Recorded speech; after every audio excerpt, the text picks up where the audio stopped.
Êxodo 1 a 15. Palmas para o Senhor, conseguimos acabar de Gênesis. Então, em Êxodo 1, vamos ver os nomes, as genealogias das famílias, das pessoas que estavam com Jacó. E a parte da Bíblia que ela vai falar 66, a parte que ela vai falar 70. Quando ela fala 66 e 70, é porque a contagem, em algumas partes, não está contando, por exemplo, Jacó, José e algumas outras pessoas, em outras partes está contando essas pessoas. Então, a Bíblia não erra, a palavra de Deus não erra.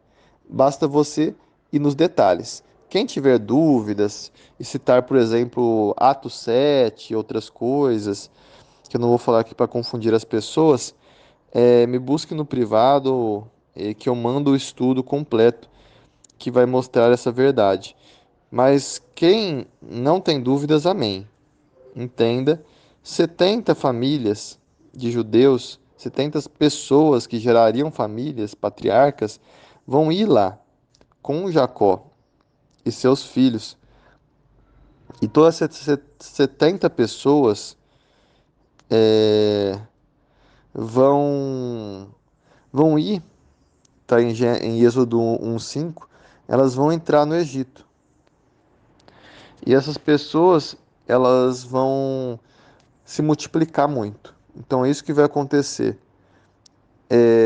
Eles vão começar a ter a promessa de Abraão sendo cumprida na terra de Goshen, lá no Egito. E quando a promessa se cumprir, as israelitas, contra a sabedoria judaica, que elas tinham 6 filhos, 5 filhos por parto, e nenhum deles falecia, e todos eles cresciam muito fortes. E as egípcias tinham um filho, quando muito dois, fora os abortos, que aconteciam muito, porque era uma saúde muito precária. Então, o faraó começou a ver que os israelitas, em pouquíssimo tempo, em 2 gerações, já eram, já se tornaram quase 1 milhão de pessoas. E os egípcios não aumentavam. Ele falou, então, que eles tinham que agir com astúcia e tinham que conseguir oprimir esse povo para que ele não gerasse filhos. Então eles oprimiram com muito trabalho, falando assim: vamos fazer muito trabalho, que eles não vão ter nem tempo de ter relação ou de fazer alguma coisa e não vão gerar filhos. E aí, mesmo assim, com muito trabalho, continuaram cada vez mais filhos, porque era a promessa de Deus para Abraão: eu vou multiplicar e fazer você virar uma nação mais numerosa que a areia da terra e a estrela do céu. E aí a promessa de Abraão de Deus se cumpriu aqui. Se multiplicaram de maneira absurda, como a areia da terra. E então nós vamos ver essa multiplicação acontecendo e o faraó morrendo de medo. Aí o faraó chega ao ponto de mandar matar os filhos homens. Por que só os filhos homens? Porque o faraó era bruxo, o faraó tinha previsto, contra os sábios judeus, tinha previsto que através dos filhos homens viria o Messias. Tanto que agora em Êxodo 2, nós vamos ler que Moisés ele vai ter que ser é, colocado em uma cesta com betume, como se fosse a Arca de Noé, e jogado no rio. E nesse rio, o Rio Nilo, Moisés vai boiando, os jacarés e todos os animais não vão comê-lo, porque tinha, além da mão de Deus, ela tinha colocado na cesta uma erva que afasta os animais, a mãe de Moisés, pensando muito para o filho ser salvo, e com muita fé em Deus para fazer esse ato, porque ela não queria ter que matar o filho dela, como o faraó decretou que todo filho homem teria que ser morto, e ela não podia esconder mais Moisés, que Moisés devia ser uma criança de uns 2 meses. Então ele solta. E Moisés então vai boiando e chega até a filha do faraó, que ela estava se banhando lá. E a filha de faraó, do faraó atual, vai pegar Moisés e cuidar dele como se fosse filho dela, mesmo sabendo que ele é uma criança dos hebreus, porque contam os sábios que Moisés já nasceu circuncidado. E ela viu isso quando ela pegou ele peladinho, porque ele já nasceu circuncidado. Então ela viu que era dos hebreus, que só os hebreus se circuncidavam. Então, fora isso, o que acontece? A irmã de Moisés, Miriam, é uma profetisa. Ela era muito jovem aqui, devia ter uns 8 anos. Mas ela vai perseguindo é, Moisés e ela vai lá quando vê que a filha do faraó pegou ele como filho e Deus abençoou, ela vai lá e consegue que a mãe de Moisés, sem a filha do faraó saber disso, mas consegue que a mãe de Moisés amamente ele para ela, seja a ama de leite. Então a filha de Faraó vai fazer com que a mãe de Moisés, sua própria mãe, o amamente. Olha que bênção. Então Moisés vai aprender. A gente sabe que quando fala amamentar, leia-se. As crianças amamentavam até uns 6, 7 anos de idade naquela época. Entenda? Então Moisés, ele ficou com a sua mãe amamentando até uns 8 anos de idade, vamos falar. Ele mamou bastante. Ele já era praticamente um adulto. Quando ele entrega novamente Moisés para a filha de Faraó cuidar como seu filho, Moisés já tinha uns 8 anos de idade, uns 10, 8 anos de idade. Então Moisés mamou bastante, Moisés ficou bastante lá e a filha pegou ele já um rapazinho. Claro que ela ficava, Moisés ficava um pouco com a filha do Faraó, um pouco com a sua verdadeira mãe. Mas é aí que Moisés vai saber de quem ele era. Então, Moisés era entre os dois mundos. Ele era meio egípcio porque por quem adotou ele, que era filho do faraó, e era meio judeu, meio hebreu. Então, Moisés, ele é tratado como se fosse o próximo faraó. Ele vai crescer e vai se tornar um homem que vai ser ensinado nas artes do Egito, em todas as artes possíveis. E Moisés era um homem de guerra, porque todo faraó tinha que aprender a lutar muito bem. E aí Moisés, quando era já adulto, ele vai ver uma pessoa maltratando um homem velho judeu. E esse egípcio estava quase matando esse velho judeu. E Moisés, no senso de justiça dele, vai pegar e vai matar esse egípcio que estava para matar o homem judeu. E quando Moisés faz isso, ele encobre esse egípcio e vai. Porém, a gente sabe que, infelizmente, a fofoca é muito grande, muito ruim. Jesus, quando fazia seus milagres, ele sempre falava: não conte para ninguém, porque não é chegada a hora de eu ser revelado ainda. E todo mundo contava. Era raro uma pessoa que realmente mantinha a palavra e não falava para ninguém. E quando Jesus ele vinha, ele começava a ver que estava todo mundo já sabendo que ele era o Messias, que ele tinha feito o milagre. Jesus não queria porque não era a hora. Moisés da mesma forma, Moisés fez isso.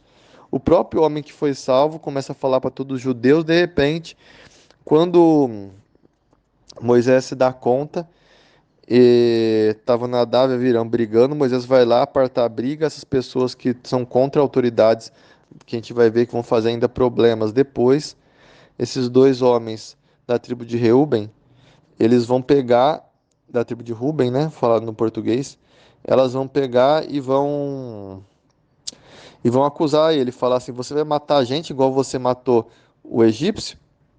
E Moisés vai ter que fugir, porque ele vai perceber que a fofoca já se espalhou e o faraó estava para matar ele. Então ele vai fugir, ele vai perder tudo, ele vai viver no deserto e vai se tornar um pastor de ovelhas no deserto. Isso é Êxodo 3.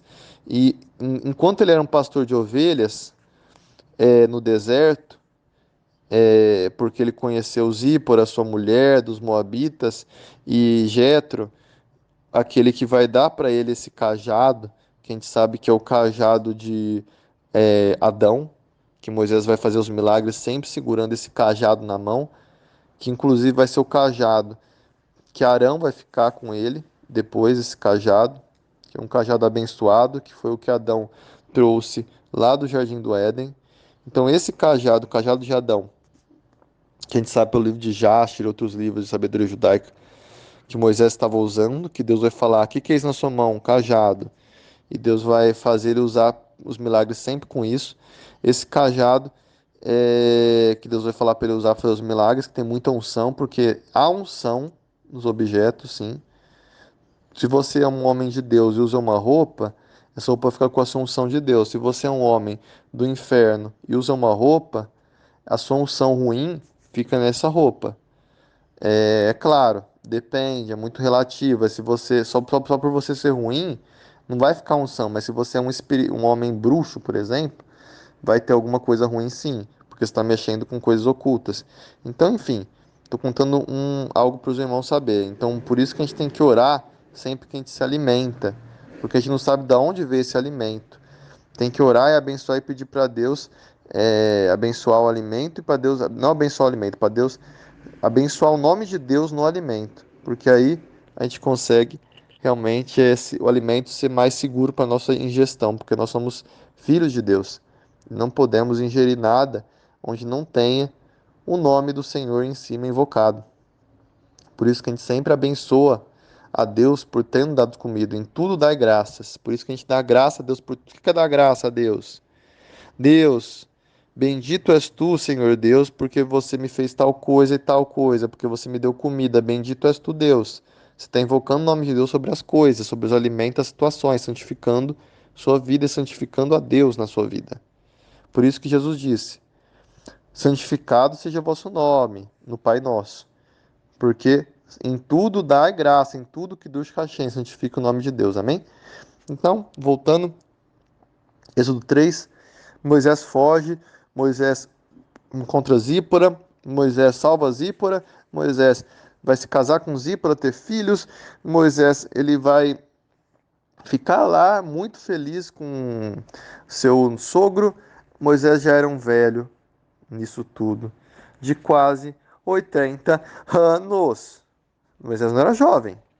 Moisés ficou como filho de Faraó por 40 anos. Moisés agora ficou como pastor de ovelha por mais 40 anos. Quantas coisas, quantas aventuras e quantas situações ruins e boas aconteceram com este homem em 80 anos. A Bíblia não fala. A Bíblia não fala. Então a sabedoria judaica é boa em muitas coisas, quando ela está de acordo com a Bíblia. Há coisas que nós podemos levar em consideração, porque olha isso, 80 anos. E agora Deus vai provar Moisés antes de se revelar. Moisés estava pastoreando sua ovelha e aí fala que uma ovelha se desagarrou. E ele estava com 100 ovelhas. Uma das ovelhas deixou e ele ficou com 99. O que Moisés vai fazer? Vai deixar as 99 ovelhas no aprisco e vai atrás dessa ovelha que se desagarrou. Ah, Luíde, mas na Bíblia não fala que são 99 ovelhas que Moisés deixou no aprisco e nem fala que ele foi atrás da ovelha desagarrada nesse sentido. Fala que uma ovelha se desagarrou, ele foi atrás dela e pronto. Aí eu falo, mas e a parábola de Jesus? Você acha que ele inventou isso da cabeça dele ou ele estava contando de uma pessoa realmente que existiu? Você acha que ele não era judeu, que ele sabia dessas histórias? Ele sabia. Então Jesus, ele muitas das suas parábolas, das suas frases, ele fala pensando em justos da Bíblia. E quando ele fala daquele bom pastor que vai atrás da ovelha perdida, ele está contando exatamente nessa parte de Moisés, de Êxodo 3, que fala que uma ovelha vai se desprender e Moisés vai atrás da ovelha perdida. E quando Moisés ele se importa com aquela ovelha perdida, porque ele podia ser um mau pastor e ter falado assim: olha, Deus, é só uma ovelha, e deixar dessa ovelha lá perdida mesmo e ficado com as 99 somente. Como muita gente hoje em dia faz. Não, ele guardou as 99 e se importou com aquela única alma, aquela única ovelha que tinha se desagarrado e foi correndo atrás dela. E ele foi atrás no deserto, subiu a montanha até chegar num rochedo. E quando ele chegou nesse rochedo, Deus falou: esse homem agora pode guiar as minhas 100 ovelhas de Israel. Porque se uma ovelha só de Israel se perder, ele vai atrás dela. Ele pode ser um líder de Deus. Então ele vai pegar Deus e vai aprovar ele. Como? Deus vai mostrar para ele uma sarça ardente. A sarça ardente tem muitas interpretações, tem muita coisa que a gente pode falar dela, mas era um arbusto que não era nada e Deus escolheu para se revelar naquilo que era mais medíocre. Uma sarça, um espinheiro, uma coisa que você nem para jogar fogo vale, uma coisa que não serve para nada. Ele precisa ser revelado sendo carvalho ardente, sendo cedro do monte Líbano ardente. Ele é Deus. Ele podia se revelar numa árvore gigantesca, como os pagãos e muitas pessoas de religiões, até cristãs, acham que Deus é. Ele se coloca como se fosse num pedestal. Não, Deus coloca na coisa mais humilde que tem. Apesar de muitos pastores e pessoas se colocarem em ato de grandeza, mas Deus é humilde. Deus se coloca como a menor coisa, o menor arbusto pegando fogo. E Moisés podia ter visto esse arbusto pegando fogo e não tá nem aí. Aí Deus testou de novo Moisés. Ele apareceu na coisa mais simples. O que que Moisés faz? Ele vai prestar atenção e vai ver o que que é isso. E aí, quando Moisés vai para ver, Deus fala com Moisés. Em Êxodo 3, Deus ele vai chegar até o ponto de dar o seu nome inefável. E o do rei, rei, bendito seu santo nome, sou ainda para sempre, o eu sou. Ele vai falar o nome dele, Yahweh Sevaot, Senhor dos Exércitos. Ele vai falar o nome dele, ele vai pegar, ele vai se revelar a Moisés. E Deus, porque Moisés vai insistir, vai falar que ele não é capaz, Deus vai dar uma parte do chamado de Moisés para Arão, seu irmão. E Arão vai virar o sacerdote de Moisés. O sacerdote, isto é, o profeta de Moisés. Que Arão vai interceder por Moisés e Moisés vai interceder por Deus. Na verdade, era para ser Moisés igual Jesus, que era tudo. Que era tanto sacerdote quanto líder, quanto rei, né? Rei e sacerdote, nação de reis e sacerdotes. Mas Jesus, ele não insistiu com Deus. Jesus, ele sabia quem ele era, o Machia, não um, o. E ele não insistiu. Moisés não, insiste com Deus aqui e Deus divide seu chamado em Arão. Então nós vamos ver muitas coisas de Jesus em Arão e muitas coisas também de Yeshua, Jesus, em Moisés, especialmente em Moisés. E aí a gente vai ver acontecendo tudo isso que acontecerá agora, em Êxodo 3, 4 e 5, até o ponto de que Moisés e Arão vão até o povo de Israel falar agora sobre esse chamado de Deus, que era para libertar o povo de Israel, porque Deus viu, ouviu, atentou, se abaixou e foi lá socorrer o povo. Porque agora Deus ele viu mesmo, e ouviu e se atentou. E Deus ele vai então nesse momento estender sua mão através de Arão e de Moisés para socorrer o povo que estava sofrendo uma horrível escravidão no Egito, tendo seus filhos mortos por Faraó e muitos absurdos acontecendo, sendo oprimidos de maneira absurda pelos egípcios. Tudo por quê? Porque os egípcios tiveram medo e do povo de Israel, que estava crescendo muito, e foram orgulhosos o Faraó, porque eles tinham que pensar: nós só somos a nação mais poderosa do mundo porque teve um judeu chamado José que nos fez sobreviver a uma época de extrema seca. E nessa época nós crescemos e nos tornamos fortes porque vendemos comida para o mundo inteiro e o mundo inteiro veio morar com a gente. E a gente se tornou a nação mais poderosa do mundo da época. E aí, em vez de eles terem essa memória, não, eles vão se esquecer de José e vão maltratar esse povo judeu, cortando a história deles, como muitos regimes ditatoriais fazem, destruindo a história, e de maneira orgulhosa e arrogante, eles vão maltratar e escravizar os judeus. Mas tudo o que Deus já tinha previsto. E aí, quando eles fizerem isso, os judeus vão clamar a Deus e vão se colocar em posição de aprender a Torá de Deus, a lei de Deus. Posição que eles podiam ser disciplinados, uma posição que Deus está fazendo a igreja tomar hoje em dia. Porque muitos da igreja, eles não estão mais na posição que Deus pode ensinar eles ou disciplinar eles. Estão na posição de professores e juízes. E Deus não quer servos assim, amém? Então aí, agora, Êxodo 6. Arão e Moisés falaram então com o faraó. Arão e Moisés, eles mostraram, né, a faraó a vara, o cajado e a serpente, em Êxodo 6. Eles falaram também com os judeus creram, os judeus, diferente do que Moisés achou, eles confiaram em Moisés e Arão de primeira, nem precisaram quase do sinal, do milagre, para confiar e crer. Mas aí o que acontece? Aí, como Deus mostrou para Moisés, sua mão, quando ele estendia e virava uma mão de lepra, e quando ele colocava de novo, fazia techuvá, voltava a sua mão no seu coração, a sua mão virava boa novamente. Ele tem um segundo sinal, esse sinal vai mostrar para Faraó, que é o cajado que ele joga e vira uma serpente. Então, o cajado dele, que é a vara de Adão, Arão vai pegar lá e jogar perante Faraó esse cajado. E esse cajado vai virar uma serpente. Ele vai mostrar para Faraó que ele é um homem de Deus, que ele é um homem que Deus aprova ele. Porém, os servos de Faraó, os magos, feiticeiros, vão fazer a mesma coisa. Jogar esses caras virar serpente, porque há poder nas trevas. Porém, o poder de Deus é muito maior. O cajado de Moisés vai comer as duas serpentes dos cajados dos magos de Faraó. Não conta se era duas, mas vai comer todos os cajados dos magos. Podia ser 20 serpentes. Vai comer tudo. O que acontece? A Faraó, em vez de ficar com medo e perceber como é que era muito maior o poder de Deus e que o poder de Deus não era somente ilusão ou somente um poder espiritual roubado, mas era o poder verdadeiro do Senhor, ele não, o Faraó vai endurecer seu coração. E não vai dar ouvidos a Moisés, que foi lá dizer: Deixe meu povo ir para me adorar. E o que acontece? Vai ficar nessa.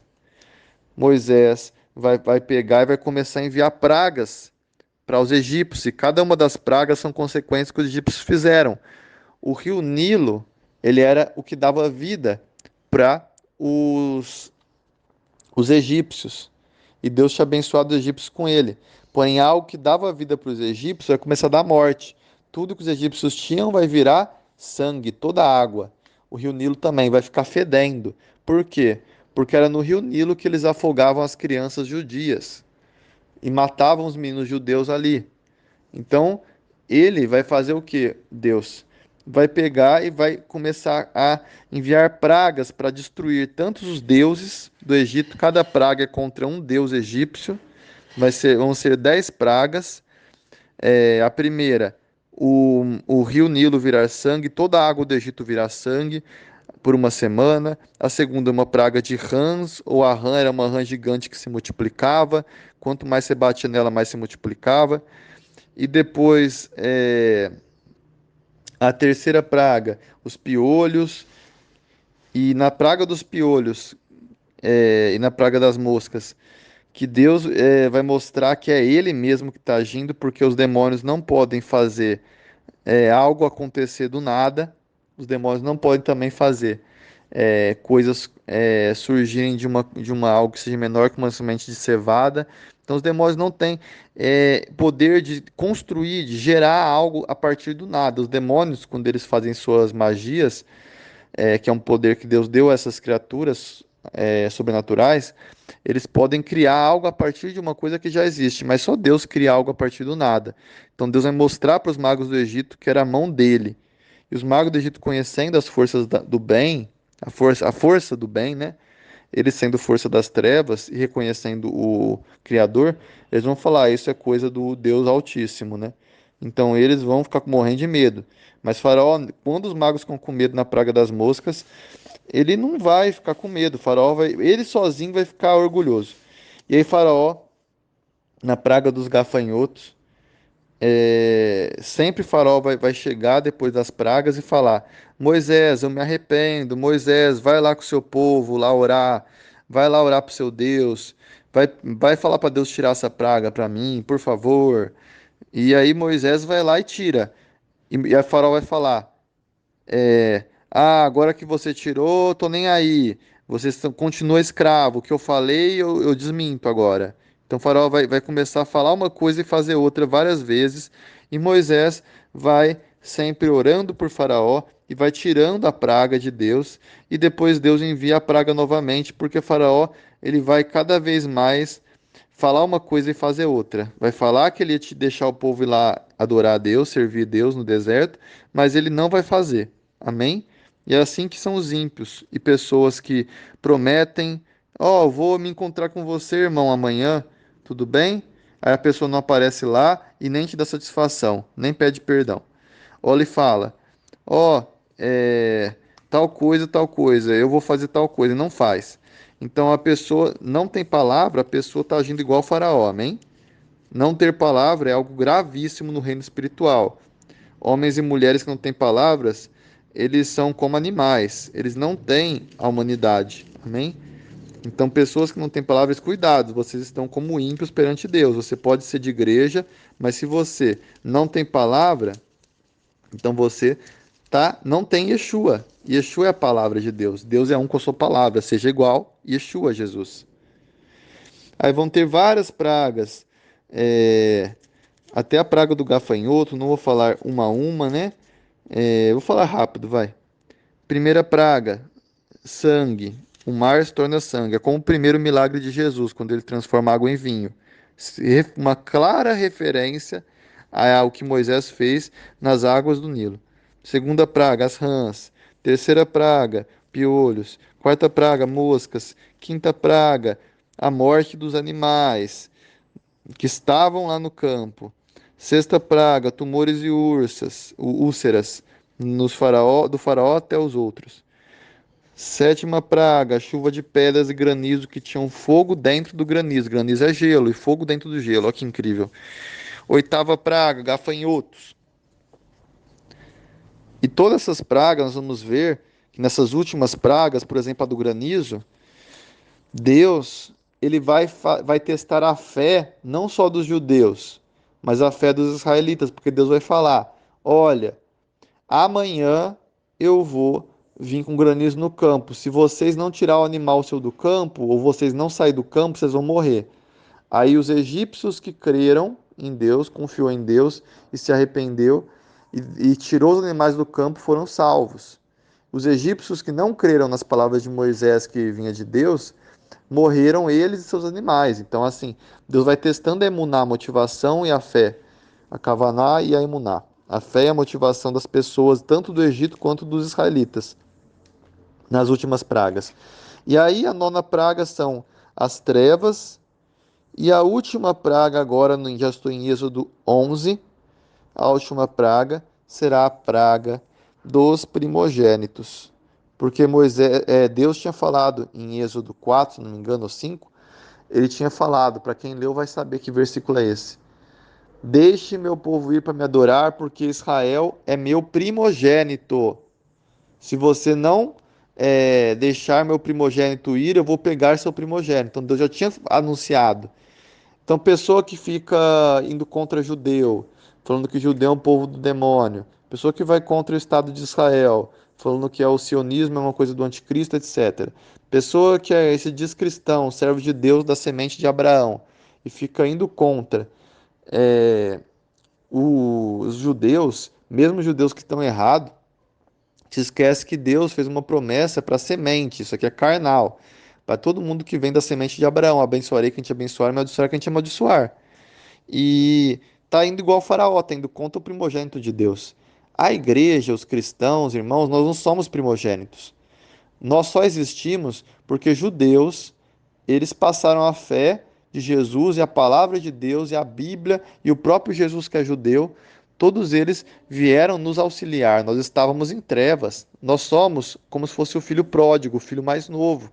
E eles são como se fosse o filho mais velho da parábola do filho pródigo, entende? A igreja e todos os irmãos cristãos são isso, são o filho mais novo da palavra do filho pródigo. Então, tenhamos humildade, amados. Temos humildade. Porque mesmo aqueles que estão errados, que estão lá, a bênção de Abraão está sobre eles.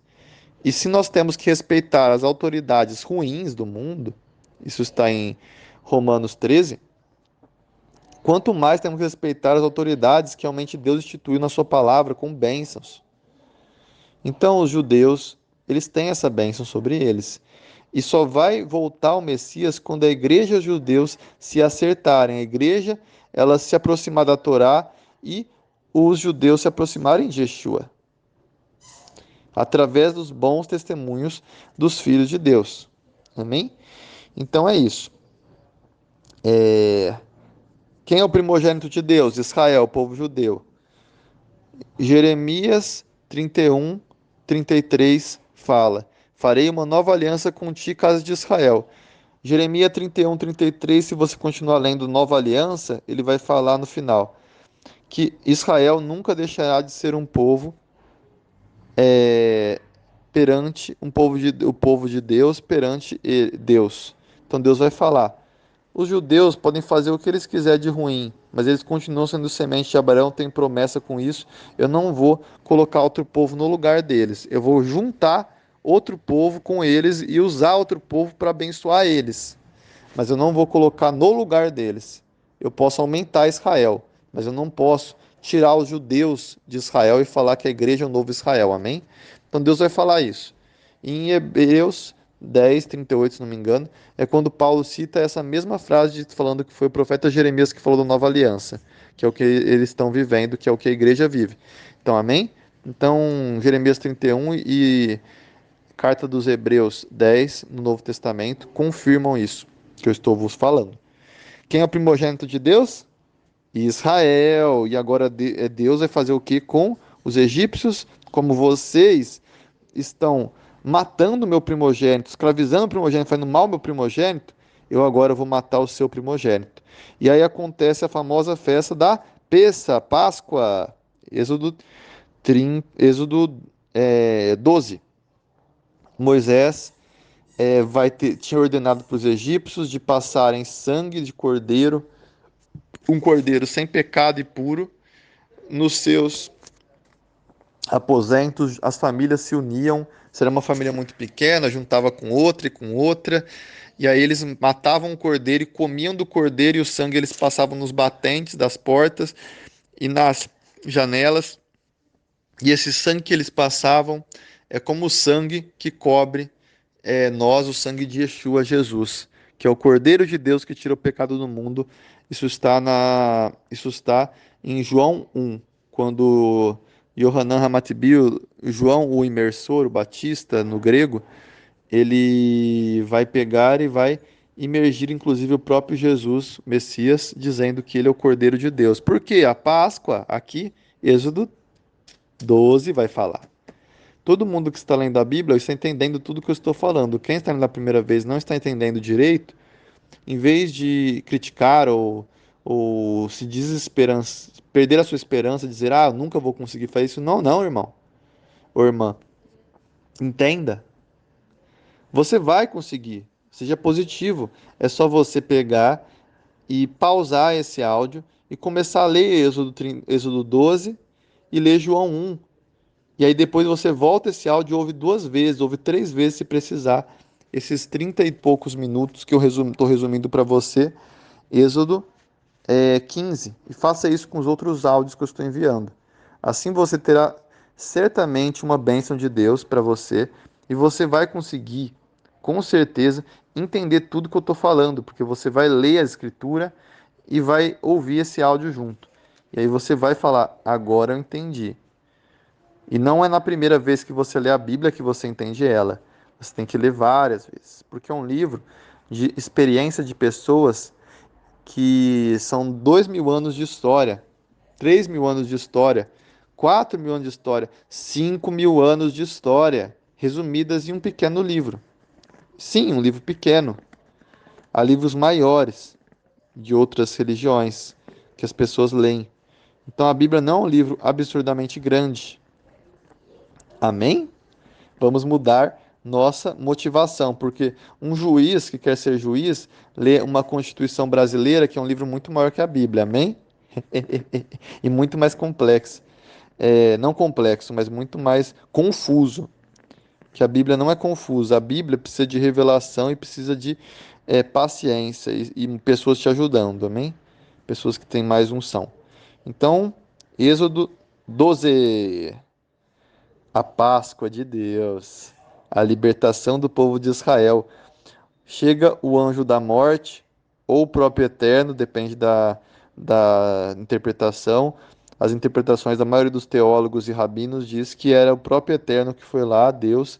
Vamos falar para os cristãos entenderem, o próprio Jesus, em forma de palavra de Deus, que foi lá e matou os primogênitos do Egito.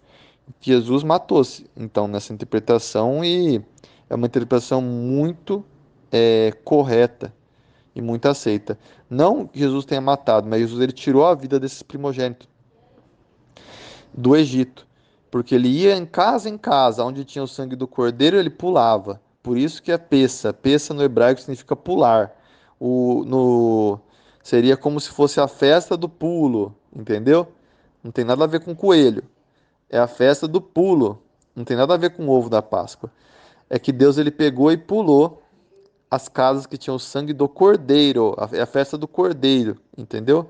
Páscoa sempre foi cordeiro, mas infelizmente para os que dizem que é judaizar a Páscoa ter o cordeiro, né, como símbolo, colocaram o coelho. E aí paganizaram tudo, amém? Mas a Páscoa é o cordeiro.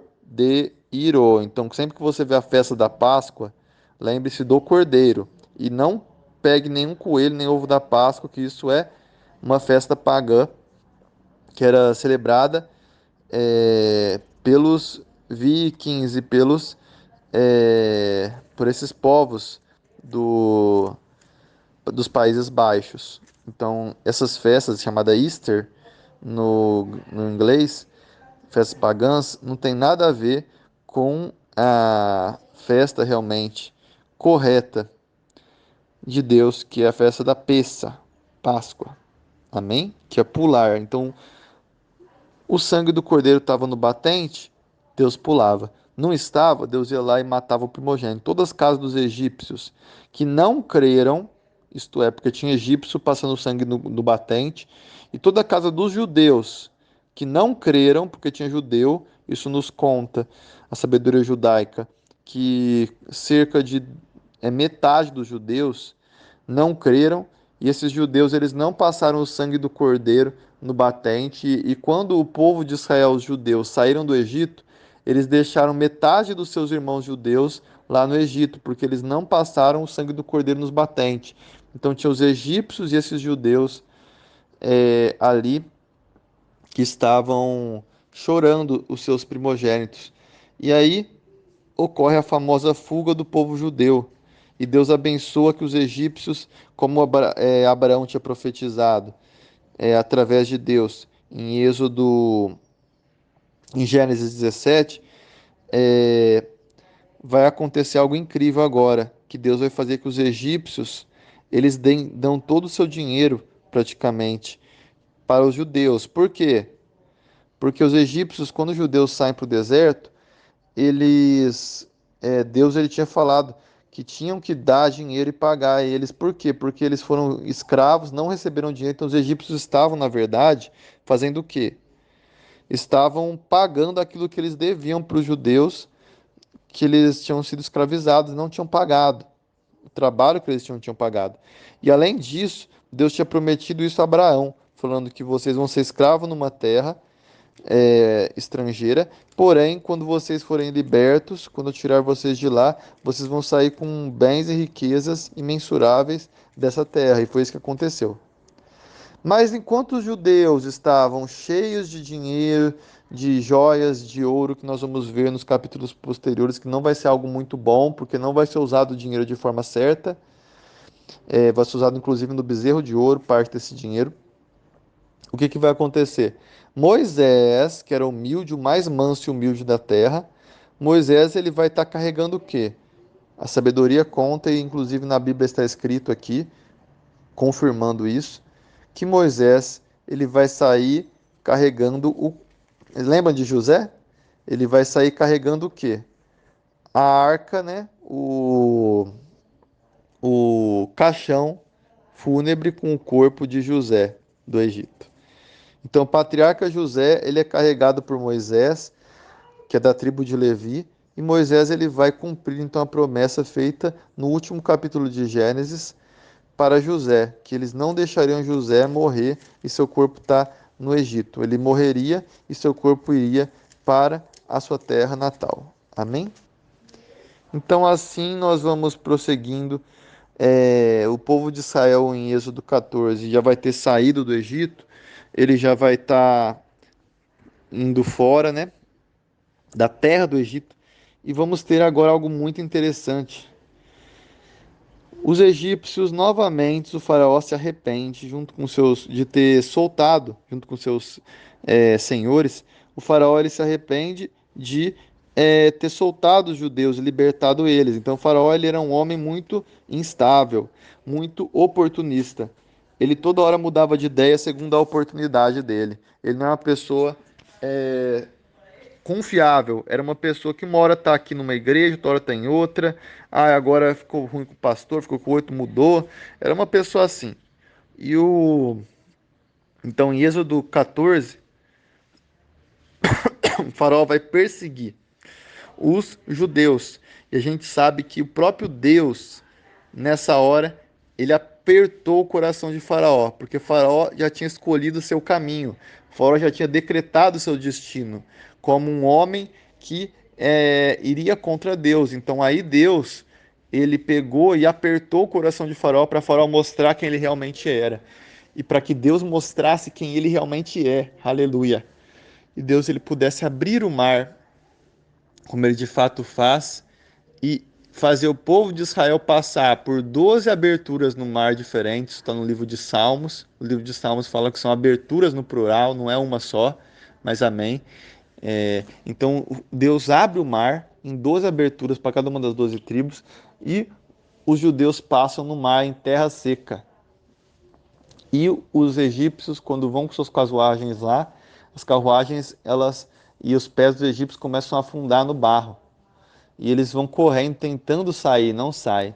E aí, quando eles estão já todos lá dentro, os israelitas estão todos saindo do outro lado do mar, então Deus ele fecha as muralhas de água e ele mata todos os egípcios, inclusive Faraó.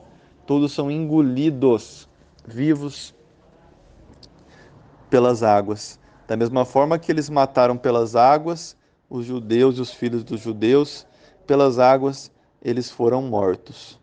E aí nós vamos ver essa grande libertação, vamos ver Deus manifestando sua glória. Em Êxodo 15, o cântico de Moisés e o cântico de Miriam são proferidos, porque Miriam, sendo profetisa de Deus, como está escrito em Êxodo 15, porque existem mulheres profetas sim, profetisa Ana, profetisa Miriam, existem várias, e juíza, tia Débora, existem mulheres sim com esses cargos, apesar de algumas leituras de cartas isoladas do apóstolo Paulo fazerem com que a igreja ela tenha imaturidade nesse ponto, não consiga ver isso, né? Miriam profetiza com autoridade, profetiza para ela e todas as mulheres e homens que estão lá, profetizando que Deus ele venceu e derrotou o cavaleiro, e ela começa a dançar e guiar todas as mulheres a dançar, e os homens lá no centro também dançando com Moisés. E é uma cena maravilhosa, milhões de pessoas fazendo isso, dançando e pulando, entrando no deserto. E é uma alegria absurda, porém a gente sabe que toda alegria, infelizmente, o ser humano ele não consegue guardar. E o ser humano logo, quando chega a primeira dificuldade, se esquece dessa alegria. Então Miriam, a profetisa que sabia que ia vir a bênção de Deus e que o povo de Israel ia ser liberto, ela não levou armas, mas ela levou pandeiros para o deserto.